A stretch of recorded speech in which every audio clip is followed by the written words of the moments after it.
قال الله تبارك وتعالى: ومن يبتغ غير الإسلام دينا فلن يقبل منه وهو في الآخرة من الخاسرين۔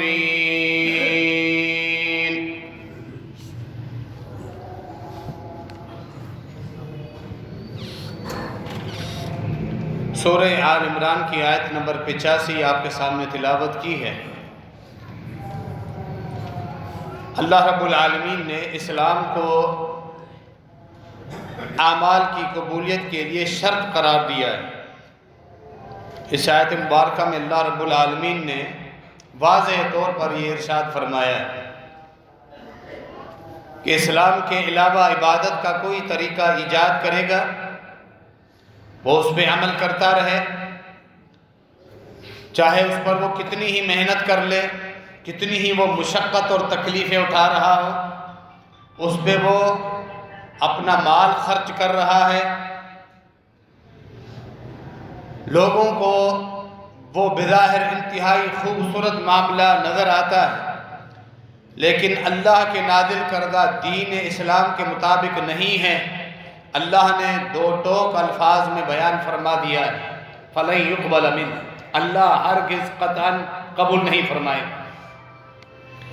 وَمَن يَبْتَغِ غَيْرَ الْإِسْلَامِ دِينًا فَلَن يُقْبَلَ مِنْهُ، دین اسلام کے علاوہ کوئی آدمی عبادت کے نام پہ کوئی نئی بات لے کر آتا ہے، نیا طریقہ لے کر آتا ہے، ہرگز اس سے قبول نہیں کیا جائے۔ یہ تاکید کا صیغہ ہے، ہرگز قبول نہیں کیا جائے گا۔ وَهُوَ فِي الْآخِرَةِ مِنَ الْخَاسِرِينَ، اور وہ آخرت میں خسارہ اٹھانے والوں میں سے ہوگا، جو لوگ نقصان میں جائیں گے۔ اور آخرت کے نقصان کا مطلب یہ ہے اللہ کا عذاب۔ دین اسلام اللہ رب العالمین نے خاتم النبیین جناب محمد الرسول اللہ صلی اللہ تعالی علیہ وآلہ وسلم پر مکمل کر دیا۔ جنت میں جانے کے سارے معاملات اور طریقے، عبادت کی ساری اقسام رحمت عالم صلی اللہ علیہ وسلم نے امت کو بتا دی۔ گناہ کی ساری اقسام، ہر وہ معاملہ جو انسان کو جہنم میں لے جا سکتا ہے، آقا علیہ السلام نبی رحمت صلی اللہ علیہ وسلم نے امت کو بتا دیا۔ کوئی ایک ذرہ برابر معاملہ جو نیکی ہو، جو انسان کے درجات کی بلندی کا سبب بنے یا اللہ کی ناراضگی کا سبب بنے، پیغمبر اسلام خاتم النبیین جناب محمد رسول اللہ صلی اللہ علیہ وسلم نے امت کو بتا دیا۔ کوئی ایک معمولی مسئلہ بھی چھپایا نہیں، کیونکہ اللہ رب العالمین نے آپ کو اسی چیز کا پابند بنایا۔ تمام انبیاء اسی چیز کے پابند تھے۔ بلغ ما انزل الیک من ربک فإن لم تفعل فما بلغت رسالہ، اے میرے نبی صلی اللہ تعالی علیہ وآلہ وسلم، جو کچھ وحی آپ کے اوپر نازل ہو رہی ہے، آپ نے وہ مکمل امت تک پہنچانی۔ اگر آپ نے ایسا نہیں کیا تو آپ نے رسالت کا حق ہی ادا نہیں کیا۔ یہ جو عربی کا صیغہ ہے ما، بلغ ما انزل الیک من ربک، اس کو عربی اصول میں مائے موصولہ کہتے ہیں۔ آسان لفظوں میں اس میں دو بنیادی چیزیں کہ جو کچھ آپ پہ اترا ہے آپ نے وہ مکمل پہنچانا ہے، یعنی آپ پر اترے ہوئے دین میں سے اگر ایک معمولی مسئلہ بھی آپ نے امت تک نہیں پہنچایا تو آپ نے حق ادا نہیں کیا نبوت کا۔ لہذا نبی علیہ السلام نے مکمل حق ادا کیا اور ہر دین کا چھوٹا بڑا معاملہ امت تک پہنچا دیا۔ دوسری چیز جو اس لفظ ما میں آتی وہ یہ ہے کہ پہنچانا وہی ہے جو آسمان سے آپ کے اوپر اترا ہے، اس کے علاوہ کچھ نہیں۔ دین وہی ہے جو آسمان سے آپ کے اوپر اترا ہے، آپ پہنچائیں وہ دین جو آپ کے اوپر اللہ نے آسمان سے اتارا، اس کے علاوہ کچھ نہیں۔ اس کی وضاحت میں قرآن مجید کے اندر کئی مقامات پر اللہ رب العالمین نے اس بات کی طرف متنبہ فرمایا ہے، پوری مخلوق کو، پوری امت کو۔ سورۃ الحاقہ میں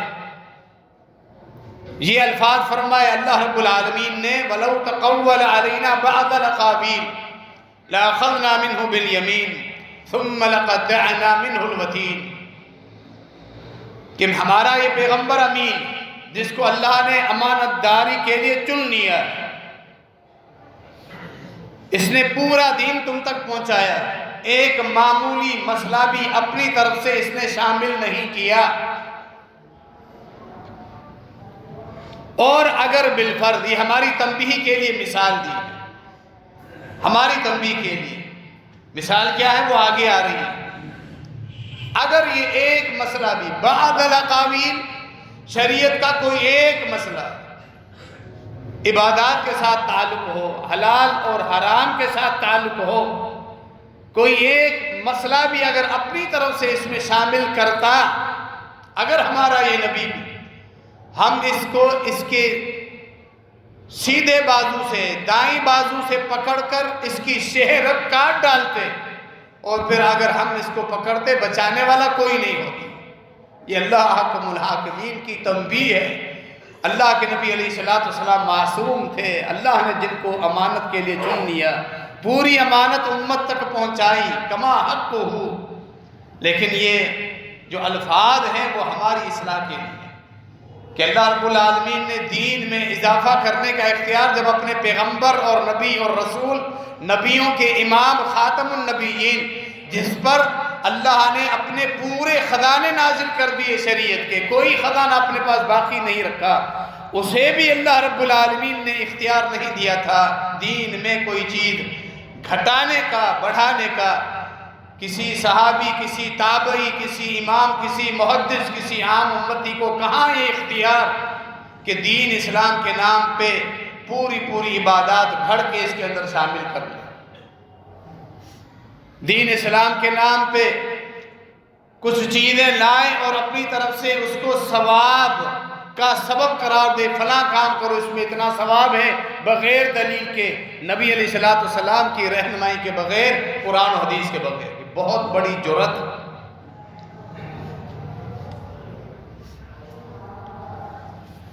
لِمَ تُحَرِّمُ مَا أَحَلَّ اللَّهُ لَكَ، معروف آیت ہے، معروف واقعہ ہے۔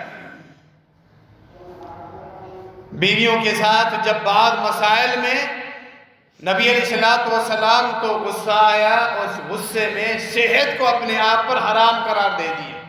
صحیح بخاری کتاب التفسیر سورۃ التحریم کی ابتدائی آیات، اور اس لفظ کو دیکھیں، ان لفظوں کو، یا ایھا النبی، اے میرے نبی، میرے رسول، لِمَ تُحَرِّمُ مَا أَحَلَّ اللَّهُ لَكَ، ایک چیز اللہ نے آپ کے لیے حلال کر دی ہے، آپ کو یہ اختیار کس نے دیا کہ آپ اس چیز کو حرام کر دیں؟ آپ کو یہ اختیار نہیں۔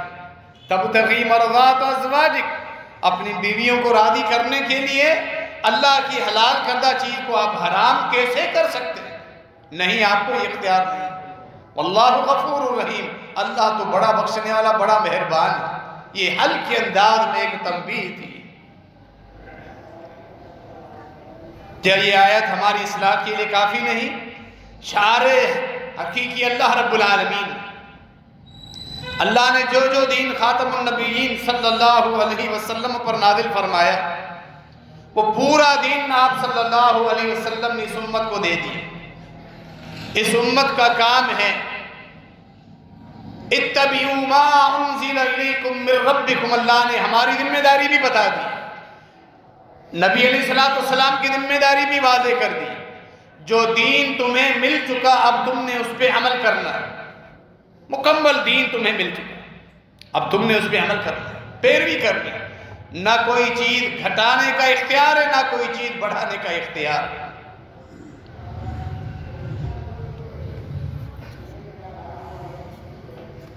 صحیح بخاری میں غزوہ خیبر کا واقعہ جب ہم پڑھتے ہیں، یہی موضوع ہمیں مزید سمجھ میں آتا ہے۔ شریعت میں کھانے پینے کے معاملات میں ہر وہ چیز حرام ہے جس کو اللہ اور اس کے رسول نے واضح طور پر حرام قرار دیا یا اس کے اصول بیان کر دیے۔ معاملات، لین دین کے معاملات، ہمارے معاہدے، ہماری مروجہ ثقافت، یہ چیزیں سب حلال ہیں جب تک شریعت سے وہ ٹکراتے نہیں۔ گدھوں کی حرمت کے بارے میں ابھی حکم نہیں آیا۔ گدھا ایک جانور جو سامان اٹھانے اور سواری کے لیے اللہ رب العالمین نے اس کو پیدا کیا ہے۔ تمام چیزیں اللہ نے انسانوں کی خدمت کے لیے پیدا کی۔ اس کی حرمت ابھی واضح نہیں ہوئی تھی۔ غزوہ خیبر، صلح حدیبیہ کے بعد یہ غزوہ لگا، سن 7 ہجری، ہجرت کے 7ویں سال، یہودیوں کے خلاف۔ کئی یہودی قلعے تھے جو آہستہ آہستہ فتح مل رہی تھی مسلمانوں کو، مسلمان پہ آہستہ آہستہ غالب آ رہے تھے۔ مال غنیمت میں جب جانور ملے، بھیڑ بکریاں، تو گدھے بھی ملے۔ ابھی حرمت نہیں آئی تھی تو اس اصول سے وہ حرام ابھی نہیں تھا، حلال تھا۔ لیکن اس کے متعلق کچھ صحابہ کو تشویش ضرور تھی کہ اس کے بارے میں واضح حکم ہونا چاہیے۔ عجیب واقعہ ہے، غور کریں اور شریعت کیا ہے اس کو سمجھیں۔ ایک صحابی دوڑتا ہوا نبی علیہ السلام کے پاس پہنچتا ہے، آپ خیمے میں، کہتا ہے اللہ کے رسول صلی اللہ تعالی علیہ وآلہ وسلم، لوگوں نے، مسلمانوں نے جو مال غنیمت میں گدھے ملے تھے وہ ان کو ذبح کرنے کی تیاری کر رہے ہیں۔ نبی علیہ السلام خاموش، وہ آدمی کھڑا رہا، واپس چلا گیا۔ اب ان کو ذبح کر کے گوشت کاٹ دیا گیا۔ پھر دوبارہ اس کو جو بے چینی تھی اس کے دل میں کہ اس جانور کے بارے میں کوئی واضح حکم ہو، پھر آتا ہے، پھر یہ عرض کرتا ہے۔ نبی علیہ السلام خاموش، واپس چلا جاتا ہے۔ اب جب ہنڈیا میں گوشت پکنے کے لیے تیار ہے، اترنے والا ہے، اور صحابہ کرام اس گوشت کو کھانے ہی والے تھے، یہ پھر تیسری مرتبہ آتا ہے خیمے میں اللہ کے نبی علیہ السلام کے پاس۔ اکلت الامر، اب تو آپ کے صحابہ اس گوشت کو کھانے ہی والے۔ اب نبی علیہ السلام نے جواب دیا، اٹھایا بلال کو، بلال جاؤ میرے ساتھی کے ساتھ اور جا کے اعلان کر دو، ان اللہ ورسولہ ینہیانکم عن لحوم الحمر الاہلیہ فانہا رجس۔ جا کے اعلان کر دو، اللہ اور اس کے رسول تمہیں منع کرتے ہیں گدھوں کا گوشت کھانے سے، یہ حرام ہے، یہ نجس ہے۔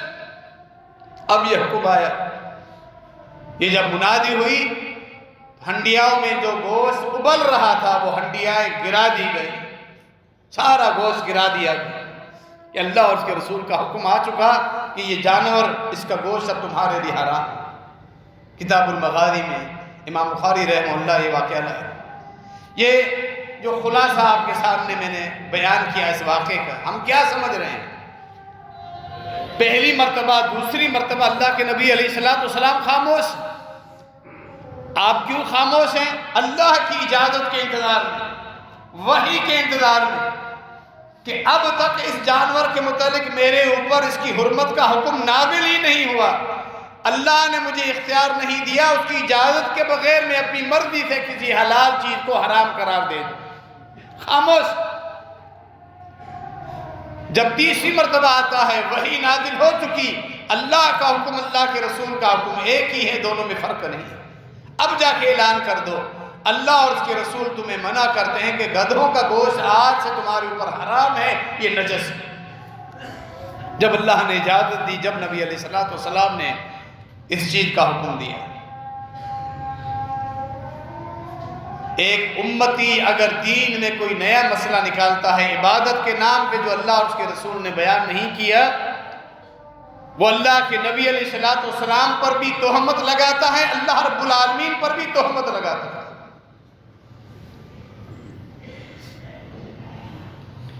قُلْ آللَّهُ أَذِنَ لَكُمْ أَمْ عَلَى اللَّهِ تَفْتَرُونَ۔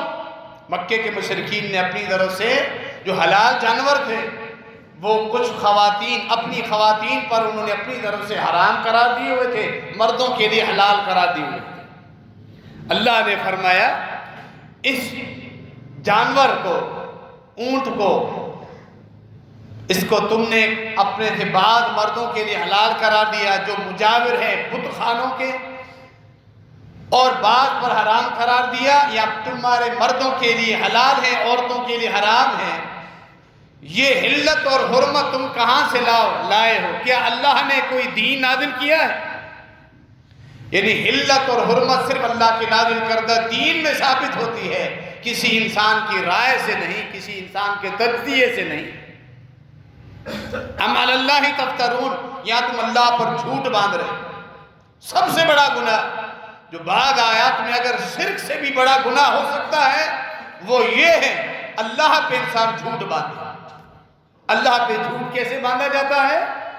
جب انسان شریعت میں نئے نئے مسئلے نکالے، عبادت کے نام پہ، روزوں کے نام پہ، اجتماع کے نام پہ، ذکر و اذکار کے نام پہ، وظائف کے نام پہ اپنی طرف سے نمازیں بنائی جائیں، عیدیں نکالی جائیں جو اللہ اور اس کے رسول کے دین میں نہیں ہے، یہ اللہ پر جھوٹ باندھنے کی طرح ہے۔ کیوں؟ یعنی جس چیز کو تم دین قرار دیتے ہو اس کا مطلب یہ ہے کہ اللہ نے آسمان سے اتارا ہے، حالانکہ اللہ نے وہ چیز آسمانوں سے اتاری ہی نہیں۔ یہ اللہ پہ جھوٹ، بدعت، دین میں نئے معاملات نکالنا انتہائی قبیح اور خطرناک معاملہ ہے جو اللہ پر جھوٹ باندھنے کی طرح۔ ام علی اللہ تفترون۔ ہمارے آج کے مسلمان باپ دادا کی اندھی تقلید کرتے ہوئے پاکستان اور ہندوستان کی علیحدگی کے بعد ہندوؤں کے ساتھ رہنے کی وجہ سے جو ہندوؤں کی رسومات تھی ان سے متاثر ہوئے ہمارے مسلمان آج تک جاہلیت کی رسومات کو لے کر چلے ہوتے ہوئے آ رہے ہیں، لے کر اس پہ عمل کرتے ہوئے آ رہے ہیں آج تک۔ اللہ کے نبی علیہ السلام کے دین میں، صحیح احادیث میں، صحابہ کرام کے عمل میں ان چیزوں کا وجود ہی نہیں ہے، تصور ہی نہیں ہے۔ اللہ کے نبی علیہ السلام نے مسلمانوں کو دو عیدیں دی ہیں، عید الفطر، عید الاضحیٰ۔ باقاعدہ اشراق کے وقت پر نماز ہے، خوشی کا دن ہے، اور عید کے جو معاملات ہیں، سنتیں ہیں، غسل ہے، احکامات ہیں، یہ ساری چیز ہیں۔ اس کے علاوہ دین اسلام میں کوئی تیسری عید نہیں۔ لیکن مسلمانوں نے اللہ اور اس کے رسول کے دین کو کافی نہیں سمجھا، اللہ پہ بھی جھوٹ باندھا، اللہ کے رسول پر بھی جھوٹ باندھا۔ عید میلاد النبی بھی نکالی، شب برات کے نام کو بھی، اس رات کو بھی جو رات گزری ہے، دن کو رات کو عید کر کے منانے والے ہمارے مسلمان۔ معراج کی رات کا اپنی طرف سے تعین کیا جو رجب کا مہینہ گزرا ہے، 27 رجب کو معراج کے لیے تعین کیا، عید کی طرح عبادات کر کے گزارا۔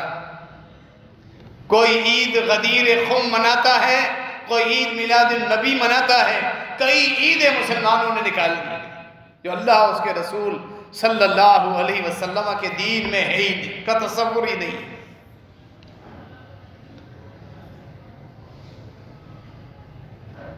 15 شعبان، نصف شعبان کی رات کے متعلق جامع ترمذی، سنن ابن ماجہ، مسند احمد میں روایت آتی ہے۔ اسماء و رجال کے ائمہ نے متفقہ طور پہ تمام احادیث کو ضعیف قرار دیا ہے۔ ان احادیث میں بھی جو ذکر ہے وہ کیا ہے؟ اللہ رب العالمین اس رات سب سے زیادہ لوگوں کو گناہ معاف کرتا ہے۔ سند صحیح نہیں۔ نبی علیہ السلام اس رات قبرستان گئے، سند صحیح نہیں۔ اللہ رب العالمین دنیاوی آسمان پہ اس رات نزول فرماتا ہے، سند صحیح نہیں۔ یہ 3 ضعیف روایات، ابن ماجہ، مسند احمد، جامع ترمذی۔ ہمارا دین صحیح مستند احادیث سے ثابت ہوتا ہے، ضعیف احادیث سے نہیں۔ لیکن ان ضعیف احادیث کا سہارا لے کر اس شب برات کا تصور جو ہمارے مسلمانوں میں قائم ہو گیا ہے، اس کے لفظ میں ہی اس کا بدعت ہونا ثابت ہو جائے۔ برات، اعلان بیداری، کس سے بیداری؟ اس کا مفہوم کیا ہے، آگے اس کی حقیقت کیا ہے، اور سب خود لفظ عربی کا نہیں ہے، فارسی کا ہے۔ اللہ اور اس کے رسول کا جو دین ہے، قرآن عربی میں، نبی علیہ السلام کی تعلیمات عربی میں، ساری اصطلاحات جو شریعت میں ثابت ہیں وہ آپ کو عربی میں ملیں گی، کسی اور زبان میں نہیں ملیں گی۔ تو شب برات یہ لفظ ہی غیر شرعی ہے، لفظ ہی واضح طور پہ بدعت، واضح طور پہ لوگوں کو بدعت کی طرف بلا رہا ہے۔ پھر اس سے بڑھ کر یہ نام رکھ دیا، اگلے دن روزے اپنی طرف سے بڑھا دیا، ساری رات عبادت، اور اس کے ساتھ ایک خاص نماز نوافل جوڑ دیے، اپنی طرف سے نماز کا اضافہ کیا، اجتماعی ذکر و اذکار، اور پھر یہ عقیدہ رکھنا روحوں کے واپس پلٹ کے آنے کا،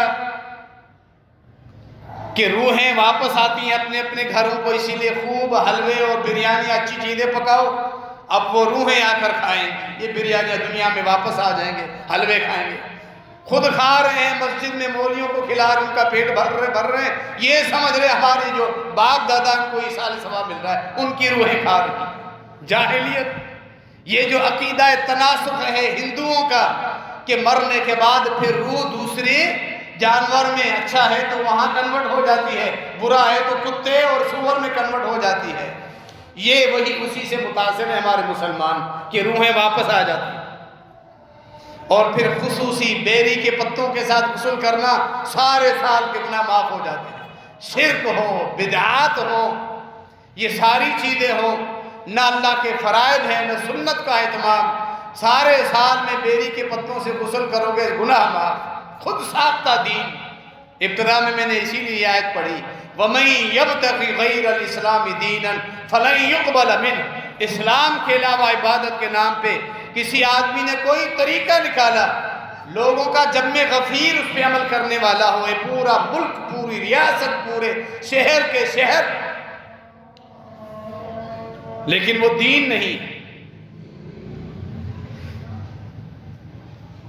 وہ عبادات جو لوگ نکالیں قرآن حدیث سے ثابت نہیں۔ گناہ کیسے معاف ہوتے ہیں؟ پورا دین اللہ کے نبی علیہ السلام کی تعلیمات کو چھوڑ کر لوگوں نے گناہ معاف کرنے کے لیے خود ساختہ طریقے نکال دیے۔ جس طرح حفاظت کے لیے تعویذ اور دھاگے باندھنا شروع کر دیے، نبی علیہ السلام نے حفاظت کے لیے جو اوراد اور وظائف سکھائے ان کو چھوڑ دیا، تعویذ اور دھاگوں پر آ گئے۔ نبی علیہ السلام نے گناہوں کی بخشش کے لیے رمضان مبارک کے مہینے کی خوشخبری دی، جو ان قریب ہے، اللہ ہم سب کو نصیب فرمائے۔ یہ جمعے کا دن ہفتے میں جو آتا ہے، گناہوں کی بخشش کا دن، روزانہ 5 وقت کی نماز، وضو کے وقت گناہوں کی بخشش، یہ ہے گناہوں کی بخشش، یہ ہے غسل، اندر کا غسل یہاں ہوتا ہے شرعی عبادات میں۔ خود ساختہ طریقوں سے گناہ معاف نہیں ہوتے، جو چاہے کرتے رہو، عیسائیوں کی طرح جو چاہے کرتے رہو، ہمارے گناہ کا کفارہ بن گئے۔ عیسیٰ علیہ السلام سولی پہ لٹک گئے، ساری امت کے گناہ انہی کے ذمے، ہم جو چاہے کرتے رہے۔ یہی تو بدعات کی نحوست ہے، بہت بڑا یہ گناہ ہے بدعت کا، جو شرک کے مقابلے میں آتا ہے، اللہ اور اس کے رسول پر افترا باندھنے کی طرح۔ اللہ کے نبی علیہ السلام نے ہر چھوٹے سے چھوٹا معاملہ، بڑے سے بڑی بات جو عبادات کی ہو، سب امت کو بتا دی۔ اللہ رب العالمین ہمیں دین سمجھنے اور اس پر عمل کرنے کی توفیق عطا فرمائے، آمین۔ وما علینا الا البلاغ۔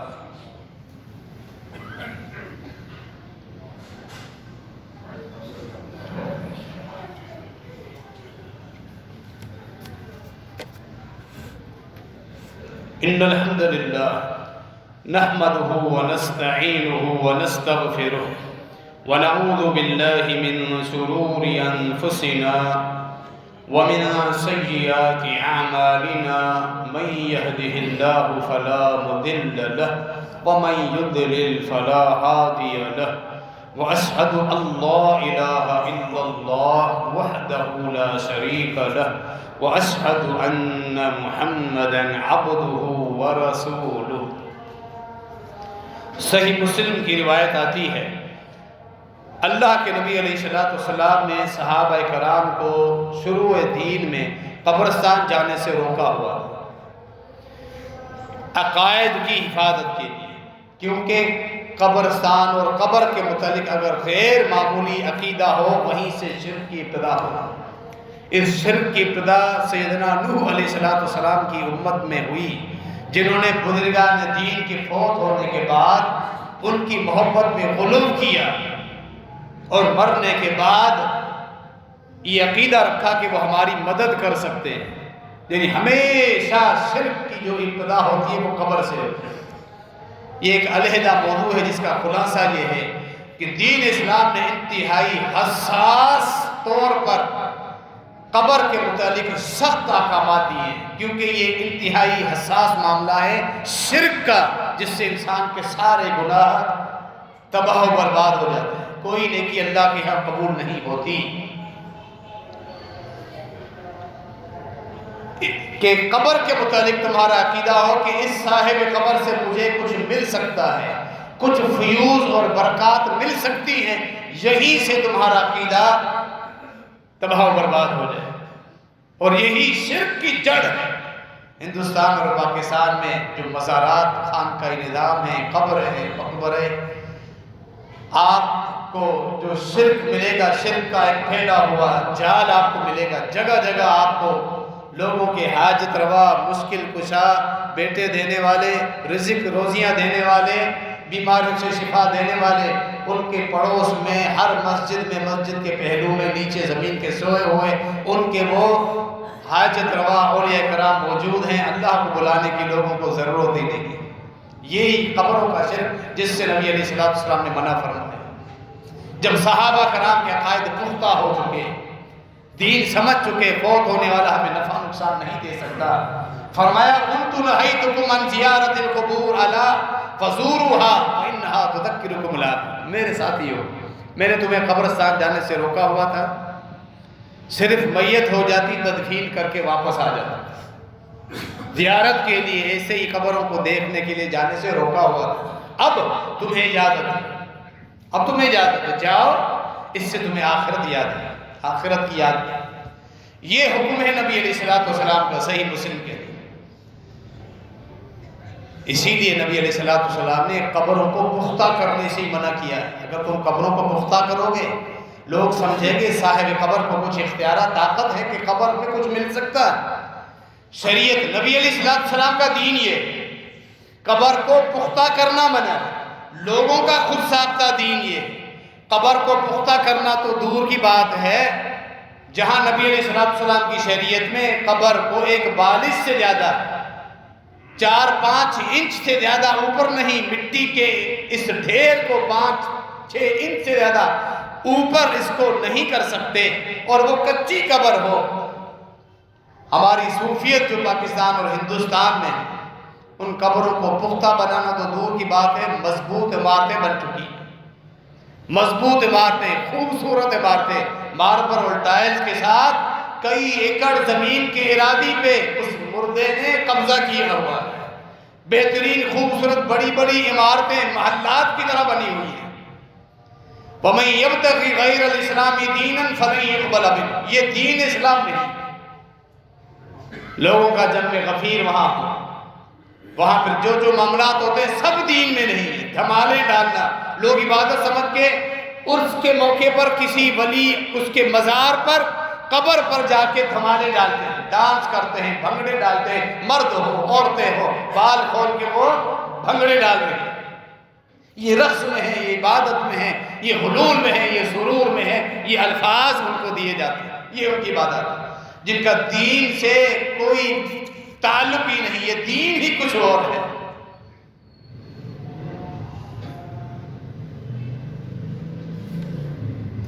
پھر فوت ہونے کے بعد ایصال ثواب کے نام پہ 30واں، 10واں، 40واں، 12واں ہر سال عرس جسے کہا جائے، اللہ کے نبی علیہ السلام کی تعلیمات میں نہیں، یہ سارا دین اسلام کے علاوہ ہٹ کر۔ سورۃ الغاشیہ ہر جمعے میں آپ سنتے رہتے ہیں، عاملۃ ناصبہ تصلی نارا حامیہ، کتنے ہی ایسے لوگ ہوں گے عمل کر کر کے تھک آئے ہوں گے، پہاڑوں جتنی نیکیاں لے کر آئیں گے، ان کی نیکیاں بے وقت ہوں گی، فَجْعَلْنَاهَا هَبَاءً مَنْثُورًا، اللہ نے فرمایا ان کی نیکیوں کو ہم جس طرح تیز طوفان میں مٹی کے ذرات اڑنے لگتے ہیں، ان کی نیکیاں میں سے اڑا دیں، اللہ کے ہاں ان کی عبادات کی کوئی حیثیت نہیں، انہیں پکڑ کے گھسیٹ کے اندھے منہ جہنم میں ڈالا جائے گا۔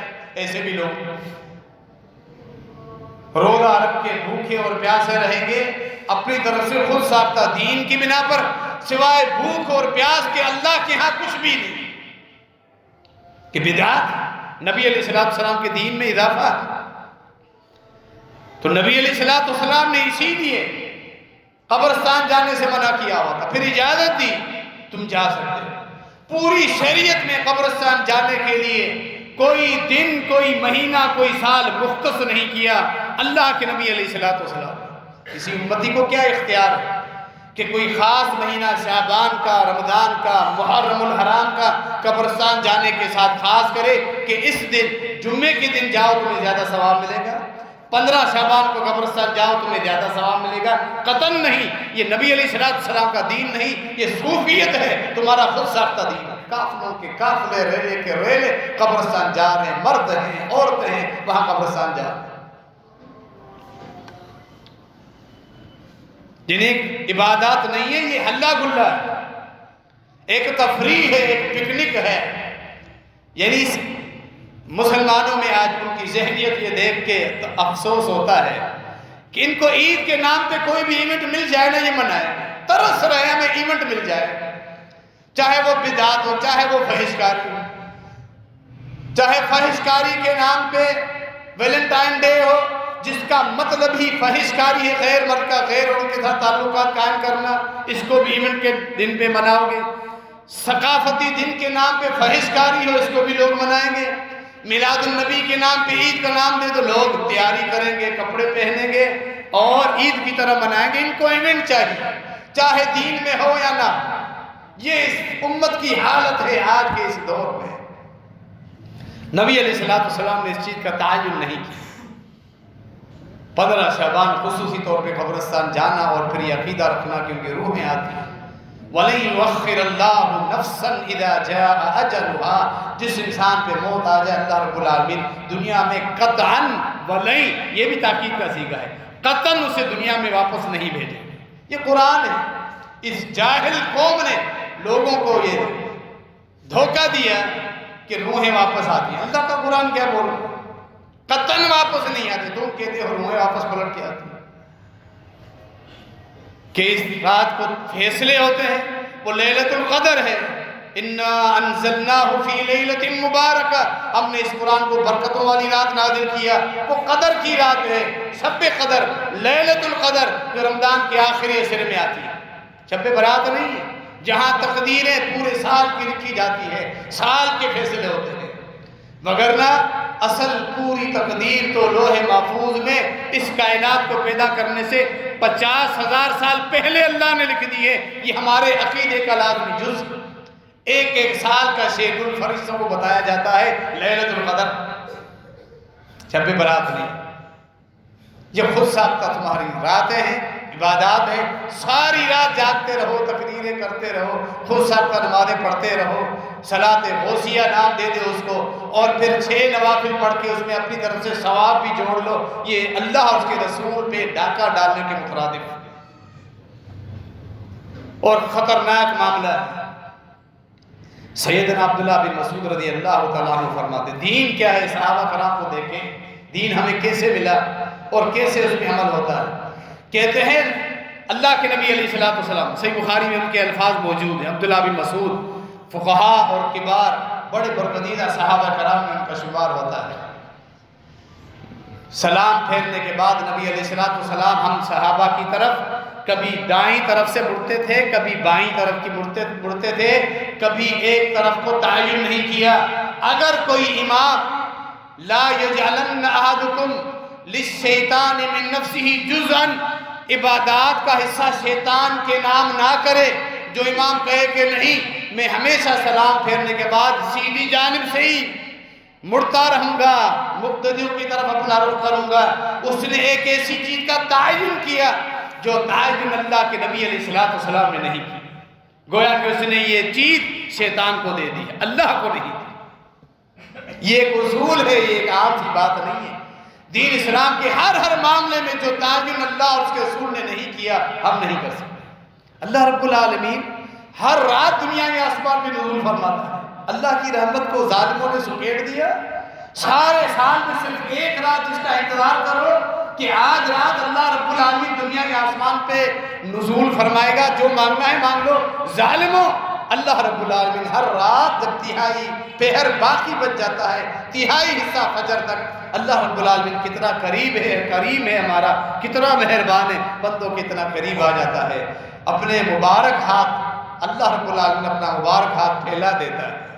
کون ہے مجھ سے مانگنے والا؟ آؤ مجھ سے مانگو میں تمہیں دوں، گناہوں کی معافی مانگو میں تمہارے گناہ معاف کروں۔ وہ اللہ رب العالمین کی تمہیں کس چیز کی ضرورت ہے مانگو مجھ سے میں تمہیں دوں۔ ہر رات تم نے خود ساختہ روایت بنا کے اللہ کی رحمتوں کو محدود کر دیا، صرف پورے سال میں ایک رات۔ علم ہی نہیں ہے لوگوں کو اللہ کے نبی علیہ السلام کی احادیث کا، قرآن کی آیات کا۔ لوگ ناواقف ہیں، پھر ان کے جاہل جو پیر اور نام نہاد علماء ہیں وہ بھی ان کی جاہلیت کا ہی فائدہ اٹھاتے ہیں۔ ان کے پیٹ کا چکر، حلوے مانڈے پھر بند ہو جائیں گے اگر لوگوں کو صحیح دین بتایا گیا۔ لوگ بھی بس وہ ایونٹ ہو، عید کے اوپر عید ہو، دین میں ہو یا نہیں ہو، لوگوں کو عیدیں چاہیے، ہلا گلا چاہیے، شغل چاہیے، لیکن وہ اللہ اور اس کے رسول کی ناراضگی کا سبب بن جاتے ہیں۔ اللہ رب العالمین ہمیں صحیح دین سمجھنے کی توفیق عطا فرمائے۔ وہ دین جو اللہ رب العالمین نے اپنے پیارے نبی علیہ السلام پہ نازل فرمایا۔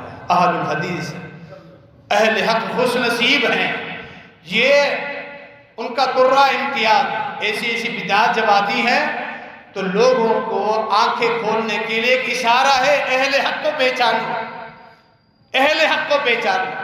ہماری عبادات کیا ہے؟ تھوڑی سی بات سنیے گا، ہماری عبادات کیا ہے، ہمارے عقائد کیا ہے، ہمارے اصول کیا ہے۔ یہ منبر پہ اہل الحدیث کا ایک فرد، ایک عام طالب علم کھڑا ہو کر دعویٰ کر سکتا ہے۔ وہ سنیے گا ہمارا دعویٰ کہ ہماری عبادات پر، ہمارے عقائد پر، ہمارے اصول پر چیلنج ہے، تم کو اعتراض اٹھاؤ، انگلی اٹھاؤ، تمہارا یہ اصول غلط ہے، تمہاری یہ عبادات غلط۔ کوئی ایک اہل حدیث کی عبادت پہ انگلی اٹھائے کہ یہ طریقہ تمہارا اصول قرآن و حدیث میں نہیں۔ ہماری عبادات کیا ہے؟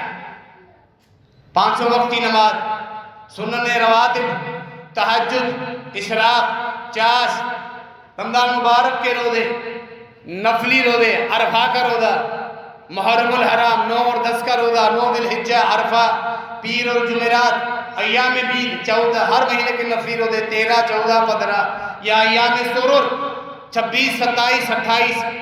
تو ہر اہل حدیث کی عبادت۔ حج ہمارا ہے، یہ زکوٰۃ کے احکامات ہیں، رمضان کا آخری عشرہ ہم بھی مجاور بنتے ہیں، قبروں کے نہیں، اللہ کے گھر کے مجاور بنتے ہیں۔ رمضان کے آخری عشرے میں اعتکاف کرتے ہیں، نبی علیہ السلام کی سنت۔ تم اعتکاف کرتے ہو قبروں کا، مجاور بنتے ہو قبروں کے۔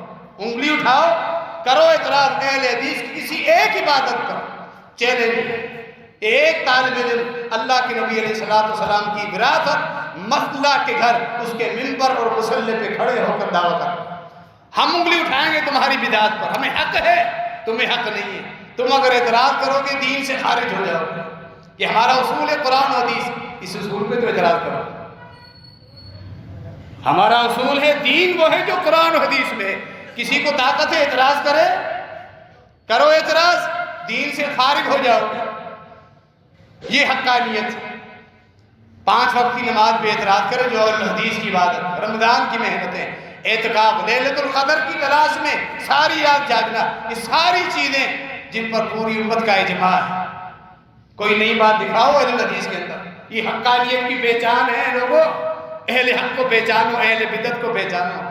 ہم اس شب برات پر بھی اعتراض کرتے ہیں، معراج کے نام پہ جو تم رات بناتے ہو اس پر بھی اعتراض کرتے ہیں، قبروں کو پختہ کرنے پر اعتراض کرتے ہیں، یہ شرک ہے، اس پر دھمالے، تیجے، 10ویں، 40ویں سارے محمد عربی صلی اللہ علیہ وسلم کے دین میں نہیں ہے، ہم اعتراض کرتے ہیں، ہمیں حق ہے، ہم اعتراض کرتے رہیں گے تمہاری اصلاح کے لیے۔ اہل الحدیث کے کسی اصول پہ اعتراض کرو، قرآن حدیث، تمہارا اصول تقلید ہے، کہ کسی امتی کی ہر بات آنکھیں بند کر کے ماننی ہے. ہمیں یہ اصول قبول نہیں ہے. ہم اعتراض کرتے ہیں, ریجیکٹ کرتے ہیں اسے کہ دین اللہ اور اس کے رسول صلی اللہ علیہ وسلم کی اطاعت اور پیروی کا نام ہے. کسی امتی کی اندھی تقلید ہے ہی نہیں ہمارے دین میں, نہ قرآن میں ہے, نہ حدیث میں, نہ صحابہ کرام نے اس چیز کا تصور دیا ہے. اگر تقلید کا حق ہوتا ابو بکر صدیق کو ہوتا, بعد میں آنے والے ائمہ کو نہیں. عمر بن خطاب کو ہوتا جن کے مشورے پر اللہ قرآن بنا کے نازل فرماتا تھا.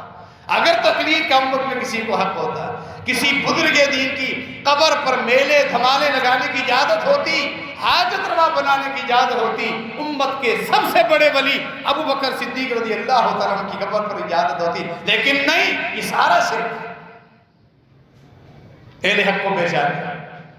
ان تمام بدعات پر اہل الحدیث اعتراض کر. ہمارے اصول, ہماری عبادات آپ سب کے سامنے واضح ہیں. پھر بدعات ہر دور میں چینج ہوتی ہے. ہر دور میں آپ کو بدعات کا وجود نہیں ملے گا. ہر علاقے میں بدعت آپ کو علیحدہ تبدیل ملے گی, ہر علاقے میں الگ ہوگی. ہر دور میں اس کے نظریات تبدیل ہوتے رہیں گے. تو یہ جو مواقع آتے ہیں, ان مواقع پر لوگوں کے لیے ایک موقع ہوتا ہے اہل حق کو پہچاننے کا. اللہ رب العالمین ہمیں حق سمجھنے اور اس پر عمل کرنے کی توفیق عطا فرمائے, اور نیک اور صالحین میں ہم سب کا شمار فرمائے. درس قرآن و حدیث آج بعد نماز مغرب جامع مسجد امیر حمزہ رضی اللہ تعالی عنہ. لطیف آباد نمبر 5 میں محترم حافظ محمد راشد شریف نے اس خطاب فرمائیں گے. اسی طرح درس قرآن و حدیث آج بعد نماز مغرب